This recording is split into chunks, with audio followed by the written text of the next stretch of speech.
Advanced Buster Hawk Gley Lancer, or Gley Lancer for short, takes place in the year 2025, where a full-scale war is broken out between the Earth's Federation and a hostile and advanced alien species. At the height of the war, Admiral Cabrock and his ship are captured by the alien forces after unexpectedly being transported out of the combat zone by an unknown alien technology with the capability to create a warp field. Our story follows the Admiral's daughter, Lucia Cabrock, a 16-year-old rookie starfighter pilot in the Earth Federation. After learning of her father's mysterious disappearance, she is left devastated and lost. While speaking with her close friend Tiem, she learns that there is a top-secret prototype starship being developed on board by Dr. Gley, and that the ship is equipped with an advanced gunner system that may have the power to save her father and return peace to the galaxy. Determined to rescue her father, she decides to commandeer the prototype starship called CSH-01XA, codename Gley Lancer.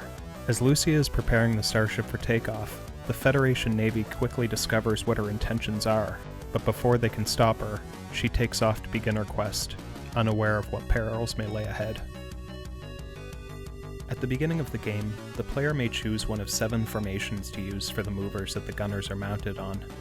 Normal, the gunners will face the same direction the ship is moving. Reverse, the gunners will face the opposite direction of the ship's movement. Search, the gunners will automatically aim at the nearest enemy. Multi, each gunner is restricted to either the top or bottom 180-degree arc. Multi-R, like multi, except the gunners will swivel in the opposite direction of the ship. Shadow, the gunners imitate every motion of the ship following a short distance behind. And roll, the gunners constantly spin around the ship in 180 degrees from each other. By shooting silver and blue pods, the player can pick up various weapons which take the form of the gunners. Twin Shot, firing a rapid stream of double energy pulses. Laser fires thin white piercing lasers. 5-Way shoots an arc of 5 purple energy pulses. Burner shoots moderate range fireballs. Spread Bomb shoots flickering blue bombs. Saber generates a short range beam of energy. And Bound Shot, which fires green energy pulses that reflect off any surface. The player can have 2 gunners. Both gunners will always have the same weapon, with subsequent power-ups overriding them. There are 11 horizontally laid out stages. Gley Lancer features several unique enemy and boss types, entering from both left and right sides of the screen.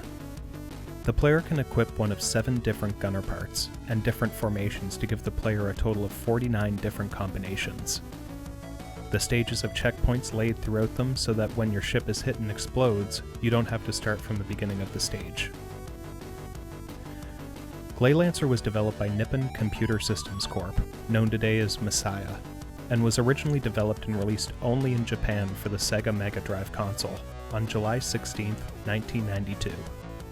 It would eventually be released on the Nintendo Virtual Console in Japan on February 26, 2008, in Europe on May 16, 2008, and eventually in North America on July 21, 2008. In 2019, Columbus Circle announced that they would be re-releasing Gley Lancer on an original cartridge made for the original 16-bit Mega Drive hardware, with updated artwork by the game's original artist, Azawa Hiroshi. The game's original working title was intended to be Gley Lancer. However, due to an issue with translation, it ended up being called Gley Lancer instead. Now that I've gone over a bit of the history and development of Gley Lancer, I'd like to give you some of my own opinions on playing the game. Overall, the graphics are fairly impressive. There is a solid mix of textures and colors arranged with darker colors used for the backgrounds, usually with multiple layers of parallax scrolling, and with lighter colors being saved for the sprites and bullets.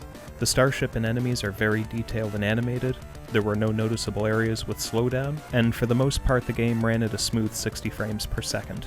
The music tracks really set this game apart from other shooters on the Genesis and Mega Drive for me. It has some of the most complex and layered soundtracks I've ever heard come off of the Mega Drive. The first few stages are some of the best chiptunes I've ever heard on the console. and the music is very fast, upbeat, and aggressive, though in some of the later stages it does tend to get a little played out. The sound effects are mastered below the music at a perfect level. I found after playing for a couple of hours I suffered from very little bullet fatigue.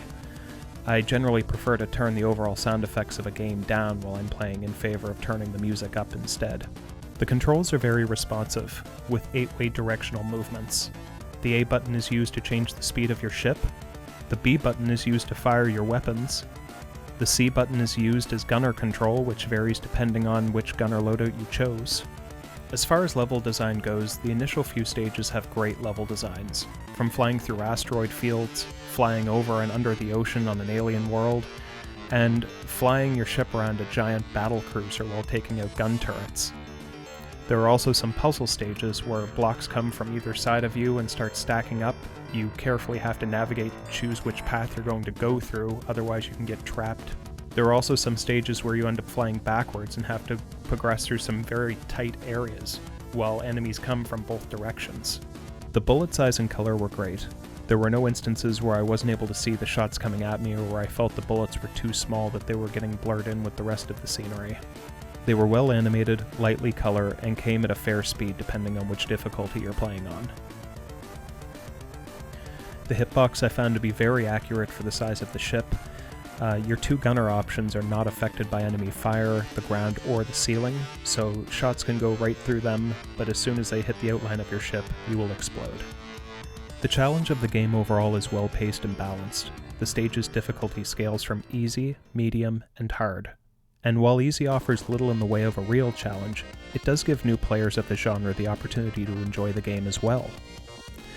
Medium difficulty offers a middle-of-the-road challenge that is balanced, with most enemies, including popcorn enemies, returning fire on your ship. The enemy's bullets also will move a bit faster depending on which difficulty you're on.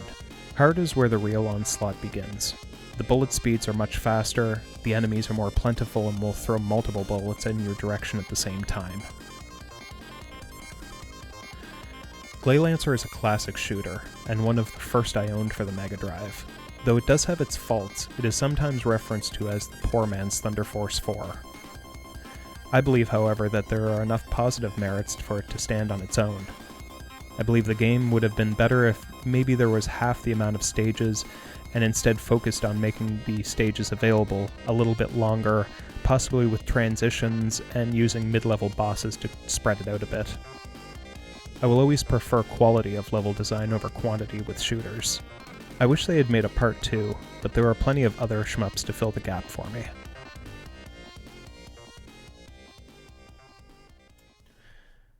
Thank you once again for being my co-pilot in the Digital Cockpit. If you like my content, please consider a thumbs up and subscribing. And stay tuned for future shmup-focused videos.